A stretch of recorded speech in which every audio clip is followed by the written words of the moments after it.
Bismillahi Raxmaani Raxiim. Waxaan dhiganaynaa percentage boqolkiiba boqol. Halkan waa Real Maths Private School. Waxaad ka baran doontaa dhammaan xisaab qaab aad iyo aad ugu fudud.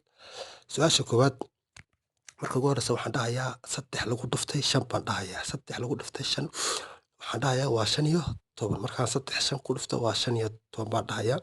Markaan 15 dhaho waxaan dhahayaa maadaamuu boqolkiiba ahaa boqolka markaan u qaybiyo waa hal eber iyo dhibic baan siinaya. Markaa dhibic baan dhahayaa 1.5 baa ii soo baxaysaa. Waa su-aashii koowaad.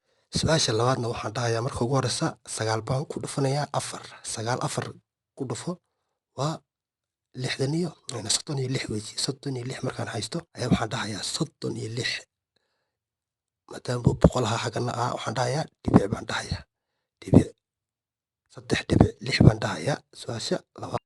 Su-aasha saddexaadna waxaan dhahayaa 2 baan ku dhufanayaa 10 baan ku dhufanayaa. 2 markaan 10 ku dhufto waxaa ii soo bixi waa 20. Xaggan 2 eber baa yaallaa. Boqolkiiba boqolna waa 2 eber. Isla bixi 2 eber isla saar. Su-aasha kalena 20 baan ku dhufanayaa 3. 3 ku dhufo 60 baan helayaa. Markaan 60 helo 2 eber iyo eber baan isla saarayaa. Markaa 60 ayaan helay. 60 bay ii soo baxday. Su-aasha kalena waa 30. Waxaan dhahayaa 30 ku dhufo 5 baan dhahayaa. Waa 150 baan haystaa. 150 markaan haysto 50 inta kalena eber eber ku qaybi. Waad fahantaan u maleynayaa. Su-aasha kalena isku day oo ka shaqeeya. Halkan waa Real Maths Private School. Waxaad ka baran doontaa dhammaan xisaab qaab aad iyo aad ugu fudud. Assalaamu calaykum.